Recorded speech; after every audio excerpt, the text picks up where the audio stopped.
Hey, it's me back with edition whatever this is of weekly football updates, and this episode features special guest this balloon because it was my birthday like last week, and I still have this balloon for some reason. So getting right into it, Thursday night game, you got the Packers beating the 49ers, and the 49ers were mounting a comeback but ran out of time. They were down like 34-3, scored 2 touchdowns the past like 5 minutes, but still the Packers won by like 3 scores. Falcons almost pulled a Falcons and blew a lead. They were up by 17 in the third quarter, I think, and then the Broncos managed to keep it competitive. Almost came back, but didn't. So the Falcons beat the Broncos. Bills beat the Seahawks, which is a pretty big surprise because I thought the Seahawks were going to win that game, but the Bills won that game, and it was a shootout too. So that's cool, I guess. Next up, you got the Titans beat the Bills. I mean, not the Bills, the Bears. The Bears went 5-1. They're now 5-4. So I think they just got lucky with the first 2 games or something. I don't even know. The Ravens beat the Colts and improved to 6-2. And the Ravens are 6-2, which is a good record, but it's not the best record in the league. But you got to remind yourself that the 2 teams they lost to have a combined record of 16-1 right now. So I think they're a pretty good team.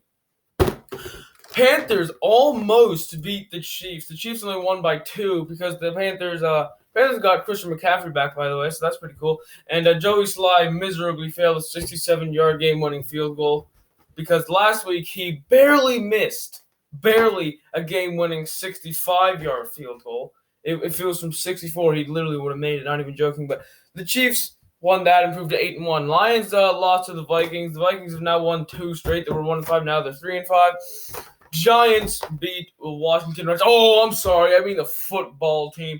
Giants are now 2-7, and both of their wins are against Washington, which is just shows how horrible the NFC East is.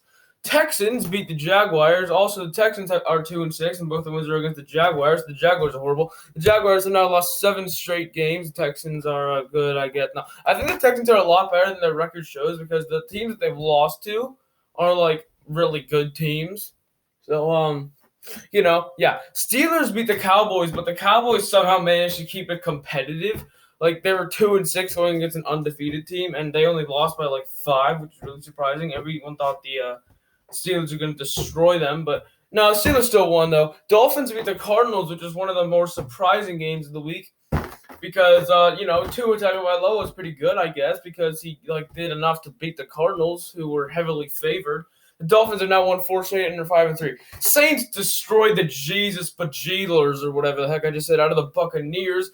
They won by 5 touchdowns. Everyone thought that was going to be a close game, but apparently not. Saints have now won 5 straight games, and Buccaneers are 6-3, and 2 of their losses are to the Saints. And Patriots, the Jets are the team that pulled the Falcons this week. They blew a lead of 10 points in the fourth quarter with 5 minutes left. Patriots came back and won. So the Jets remain the only winless team in the league. Now, to the stats we go. All right, so offensive passing leaders. You got Matt Ryan first, followed by Patrick Mahomes, Josh Allen, Russell Wilson, and Teddy Bridgewater. Rushing leaders, what's his name? Dalvin Cook has taken the lead from Derrick Henry. And oh my God, Jesus. Dalvin Cook and Derrick Henry are the 2 rushing leaders right now, with 858 and 843. And the next closest in third place, Josh Jacobs with 588. Which just goes to show, oh my God, those 2 are so much better than the rest of the league. Dalvin Cook, an absolute huge game, was for 206 yards. That's enormo. And then the next 4 and 5, you got Clyde Edwards-Helaire and Todd Gurley. Receiving leaders, you got, what's his name? Stephon Diggs, DK Metcalf, Travis Kelce. Wow, he's third. He's a tight end. He got 159 yards this week. Then Robbie Anderson and DeAndre Hopkins. Going into defensive leaders now, tackles, Blake Martinez with 92. Then you got Jalen Smith, Eric Kendricks, Roquan Smith, and Devin White as the next 4. Sack leaders, Aaron Donald and Myles Garrett are still tied for first with 9 each. Next up, you got Trey Hendrickson. No clue who that is because he hasn't been on the list before, but apparently he has 7.5 sacks. Then Brandon Graham and Emmanuel Ogbah. Interception leaders. The leader in interceptions is J.C. Jackson, who now has 5. Then there are 3 people with 4 interceptions. Xavier Howard, Kendall Fuller, and Carlton Davis. Pierre Desir has 3, but there are also other people who have 3. It just shows the top 5, but for some reason they chose Pierre Desir to have 3. And yes, that was the this. I think this is 10. Actually, is this 9 or 10? No, this is 9. This is 9. Yeah. Okay. So yeah, that's pretty much the video. Have a nice life.